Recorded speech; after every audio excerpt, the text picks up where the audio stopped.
berjumpa kembali dengan kami di Jangan Salah Arah di channel Ahmad Nur Hidayat.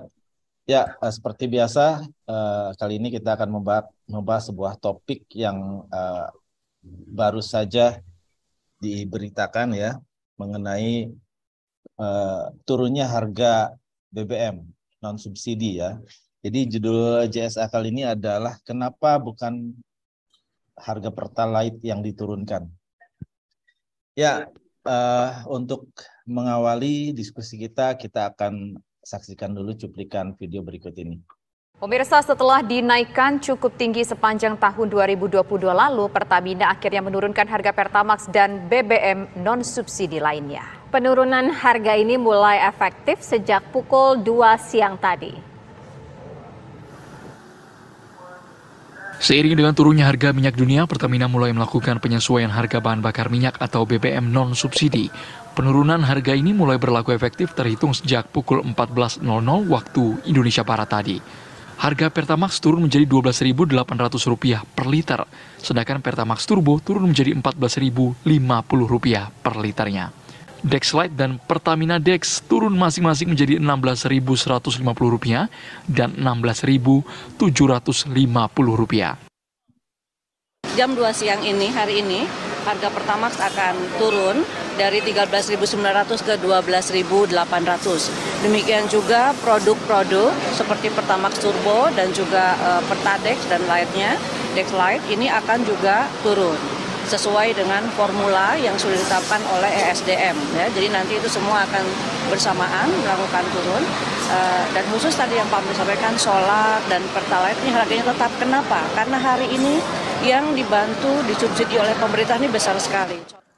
Menteri BUMN Erick Thohir mengungkapkan penurunan harga BBM non-subsidi dilakukan seiring dengan turunnya harga minyak dunia.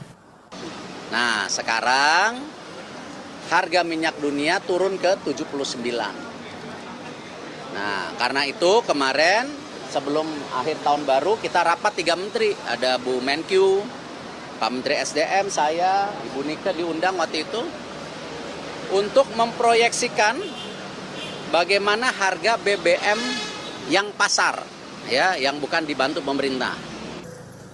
Meski harga BBM non-subsidi turun, harga Pertalite dan solar yang masih disubsidi pemerintah masih belum diturunkan karena masih berada di atas harga keekonomiannya. Ya, itulah tadi sedikit cuplikan berita yang mengenai turunnya harga BBM non-subsidi ini. Ini tentunya menjadi pertanyaan publik ya. Apakah kalau Pertalite diturunkan harganya itu akan menjadi beban tambahan? Begitu. Ini pertanyaannya nih Bang. Oke. Untuk memperjelas mengenai ini, apakah pemerintah sudah melakukan kebijakan yang tepat atau tidak, kita tanyakan kepada pakar kebijakan publik Bang Ahmad Nur Hidayat. Bang, gimana Bang tanggapan Bang Ahmad Nur? Silakan. Kita mengalami situasi di mana secara global harga crude oil, harga minyak mentah itu turun ya. Dan seharusnya ketika kita mengalami penurunan crude oil ya, tentunya apa yang diberikan oleh pemerintah berupa subsidi Pertalite dan solar tentunya juga ikut turun ya. Ya, kalau kita lihat harga yang diturunkan saat ini kan harga-harga BBM yang sifatnya non subsidi. Nah, yang sifatnya non subsidi ya, menurut saya ini kebijakan sudah tepat. Tetapi ini tidak signifikan dalam membantu pemulihan ekonomi. Karena masyarakat yang menggunakan Pertamax, let's say Turbo, Dex atau Dexlite ini sangat sedikit sekali, jumlahnya kecil sekali. Sementara yang besar ini masih menggunakan Pertalite dan solar. Ya, karena harganya juga masih terjangkau gitu. Nah, saya melihat kebijakan menurunkan harga BBM yang non-subsidi ini harusnya bisa, ya menurut saya bisa diikuti dengan penurunan harga yang subsidi juga. Dan ini kalau seandainya dilakukan oleh pemerintah, manfaatnya buat pemerintah juga baik sekali. Dan juga buat masyarakat lebih baik lagi. Kenapa? Karena dia akan bisa menekan laju inflasi. Keep in mind ya, inflasi kita ini resminya nanti diumumkan bulan depan, tetapi kalau kita lihat triwulan terakhir, di triwulan ketiga itu kan inflasinya di atas dari pertumbuhan ekonomi 5,71%, ya. Dan kalau inflasinya ini dirasakan memang berat, ya harusnya dengan harga minyak dunia yang sudah turun, harusnya harga BBM yang bersubsidi juga diturunkan. Dan kalau kita melakukan ini, ya saya kira pertumbuhan kita bisa lebih baik dibandingkan tahun 2022. Bahkan ini adalah satu secret recipe, ya, satu resep rahasia dari Vietnam. Kenapa pertumbuhan ekonomi Vietnam begitu luar biasa, double digit, ya. Di tahun 2022 ini kita kalah, ya, meskipun narasi pemerintah kan mengatakan kita lebih baik daripada Amerika, kita lebih baik daripada Uni Eropa, kita lebih baik daripada negara-negara maju. Lah iya, tapi kalau kita bicara peers, ya, ini kan harusnya bicaranya apple to apple. Kita kalah, dan kalahnya memalukan dari Vietnam.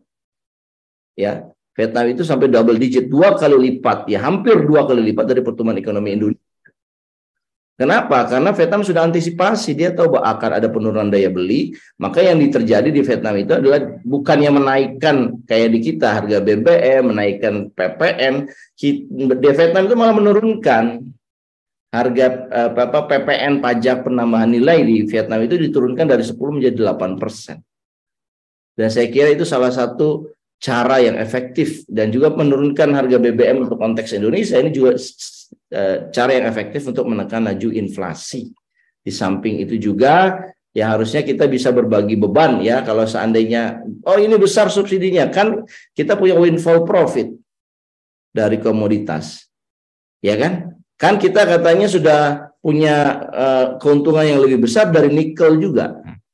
Dengan pelarangan ekspor bahan mentah nikel, malah kita untung katanya. Nah, untung itu kemana? Kan harusnya memberikan satu subsidi kepada masyarakat, apalagi subsidi yang terkait BBM ini adalah sangat penting. Ini langsung memukul, ya, daya beli, dan dampaknya akan melemahkan ekonomi. Nah, saya kira, ya, kita menyarankan agar harga BBM yang sifatnya subsidi, yaitu Pertalite dengan subsidi, harusnya itu yang diturunkan. Saya membayangkan sekarang kalau kita compare dua analisis, ya, yang satu adalah kebijakan seperti sekarang, yang diturunkan hanyalah BBM yang non subsidi. Bagaimana dampak ekonominya?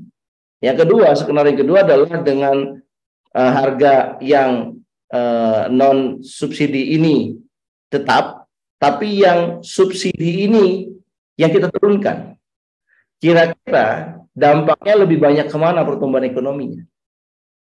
Ya, maka kalau saya menduga, kita prediksi malah lebih baik pertumbuhan ekonomi ini jauh lebih tinggi ketika harga BBM yang bersubsidi itu yang diturunkan. Dan anehnya pemerintah tidak mau melakukan itu. Pertanyaannya adalah kenapa pemerintah tidak mau? Apakah pemerintah tidak mau berpihak kepada kelompok menengah bawah?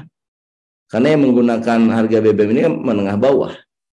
Apakah pemerintah hanya mau menservis kelompok menengah ke atas, ya, meringankan beban mereka, sementara beban untuk masyarakat banyak yang lebih menengah ke bawah itu tidak diberikan pengurangan bebannya, gitu. Nah, ini tentunya dalam kebijakan publik, ya, ini disebut dengan policy dilema. Tetapi dalam polisi dilema itu ada kriteria dalam pemilihan polisi dilema itu, yaitu yang memberikan manfaat lebih besar terhadap ekonomi daripada hanya memberikan manfaat kepada kelompok tertentu saja. Nah, saya kira ini dalam hal ini, ya, saya agak berbeda pendapat dengan kebijakan pemerintah saat ini. Harusnya yang diturunkan adalah harga BBM bersubsidi daripada kita, ya, menurunkan harga BBM yang non subsidi. Saya kira itu, Bro Eko. Pertanyaannya begini, Bang, bahwa seandainya harga yang bersubsidi itu diturunkan dengan memangkas harga selain subsidinya, begitu.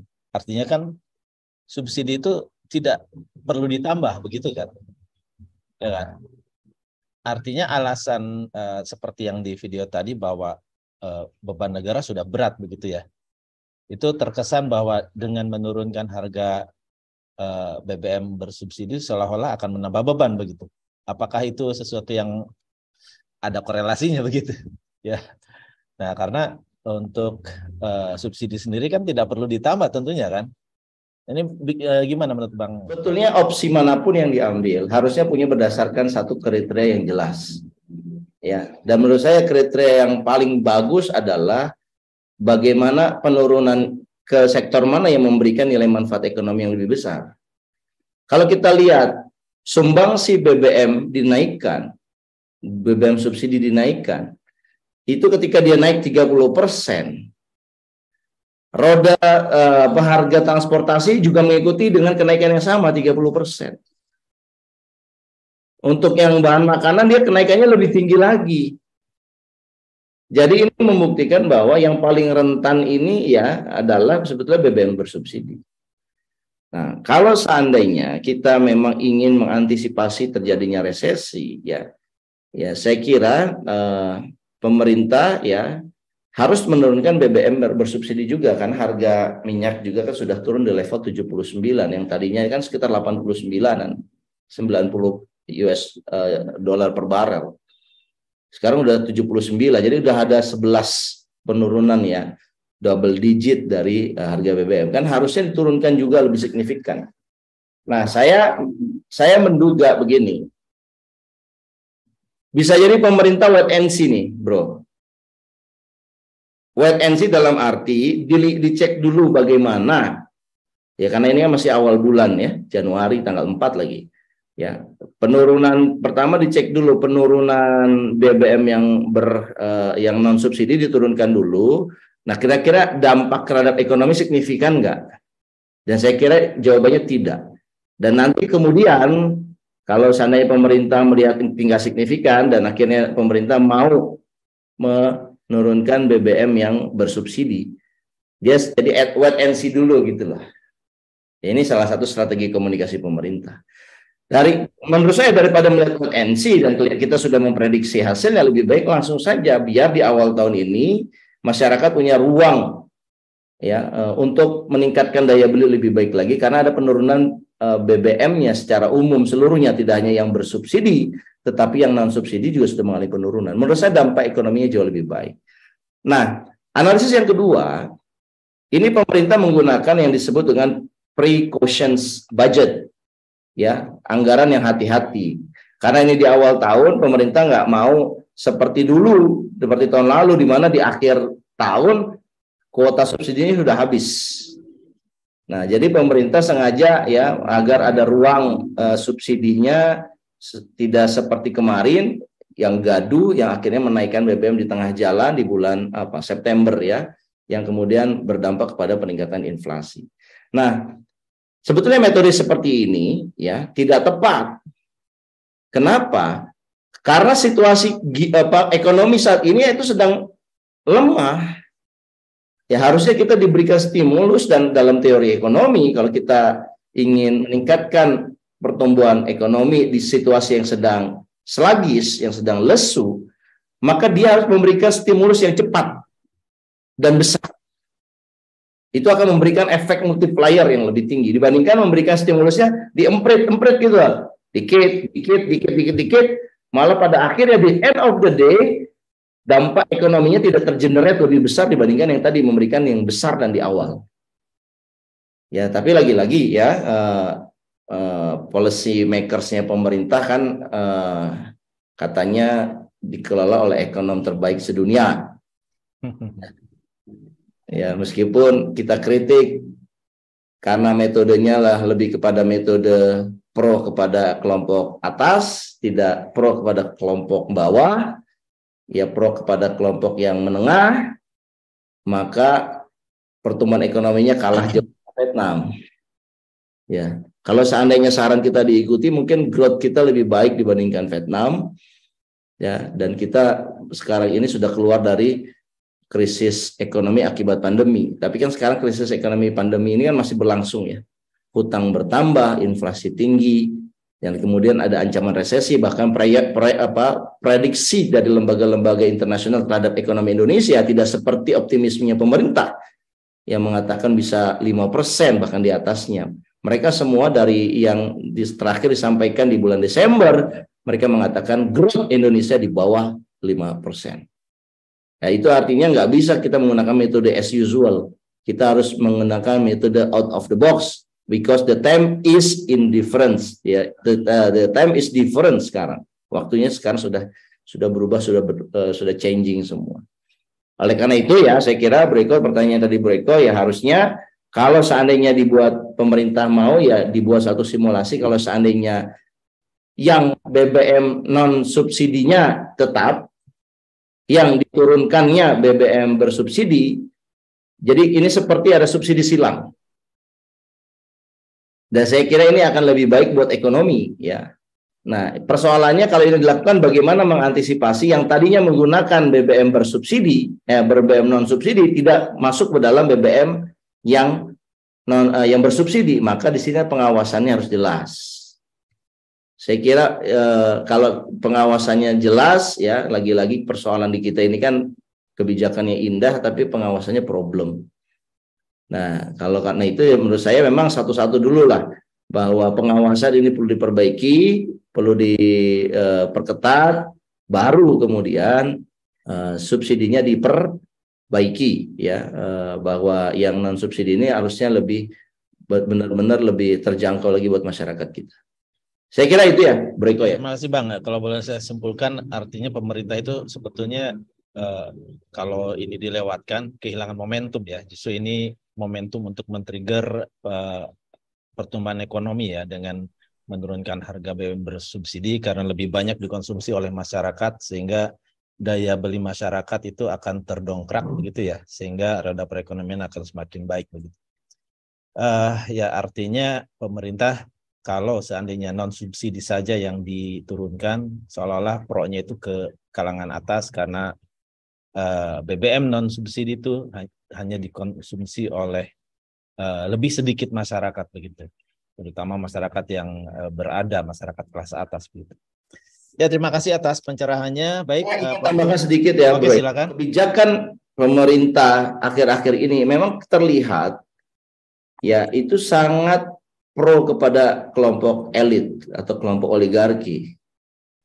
Dan di sini saya ingin sampaikan bahwa inilah yang menjadi penyebab kenapa ketimpangan ekonomi itu semakin hari semakin terasa.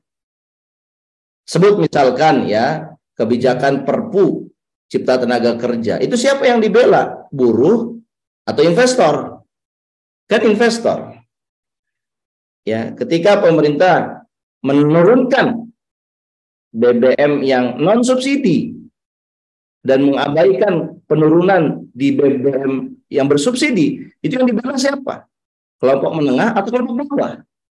Dan saya kira pemerintahan yang tidak ya sesuai dengan kebijakannya, tidak sesuai dengan semangat keadilan sosial, makin akan menjadi satu bom waktu buat ekonomi. Tidak hanya masyarakat merasa ada rasa keadilan yang dilukai gitu ya, tetapi nanti orang yang semakin lapar dan semakin sulit ini akan marah. Dan kalau marah di saat ekonomi sedang lesu, ini akan sangat berbahaya. Dan ini adalah satu tantangan terbesar. Makanya saya kira sebelum semuanya terlambat, ya kita ingatkan ini pemerintah, terutama policy makers di bidang ekonomi, untuk seharusnya dia mempercepat pemulihan ekonominya, berpihaklah kepada kelompok yang paling bawah daripada berpihak pada kelompok yang menengah. Karena kelompok yang paling bawah inilah secara di lapangan itu yang paling menderita. Kelompok menengah ini kan mereka punya saham, mereka punya deposito yang mereka saat COVID kemarin income-nya bukan yang menurun malah bertambah. Karena return di bidang keuangan itu meningkat. Sementara di orang kecil, mereka yang kena dampaknya tidak bisa berjualan, tidak bisa yang kaki lima membuka toko, dia kalau membuka toko dikejar-kejar, dan mereka suffering selama 2 tahun. Nah, mereka ini yang harusnya lebih layak dibantu ya dibandingkan yang kelompok menengah atas. Saya kira itu ya. Baik, Bang Madur, terima kasih. Pemirsa, itulah tadi pembahasan kita mengenai kenapa bukan harga Pertalite yang diturunkan. Ya, jangan lupa untuk like, share, komen, dan subscribe. Kemudian silakan komentar di bawah ini dan tunggu topik-topik berikutnya. Saya akhiri, billahi taufiq wal hidayah. Assalamualaikum warahmatullahi wabarakatuh. Sampai jumpa. Waalaikumsalam warahmatullahi wabarakatuh. Sampai jumpa lagi, Bro Eko ya.